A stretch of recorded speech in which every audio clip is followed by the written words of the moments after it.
This is the Canopy rack kit on my RSI Smart Cap. So this is going to be filled in. I'm going to put a cross member there, another cross member here, and then one over there. And I have to take this whole side off. I'm adding another foot in the middle about right there. So this piece comes off right here, and it's got a 2mm metric screw that goes right in there.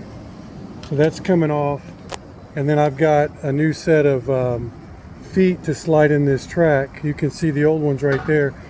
I'm gonna just slide those down and then slide these in here, and I'll put some thread protector on them so they don't rust as easy. This is stainless steel, but it's the bolts that go on there.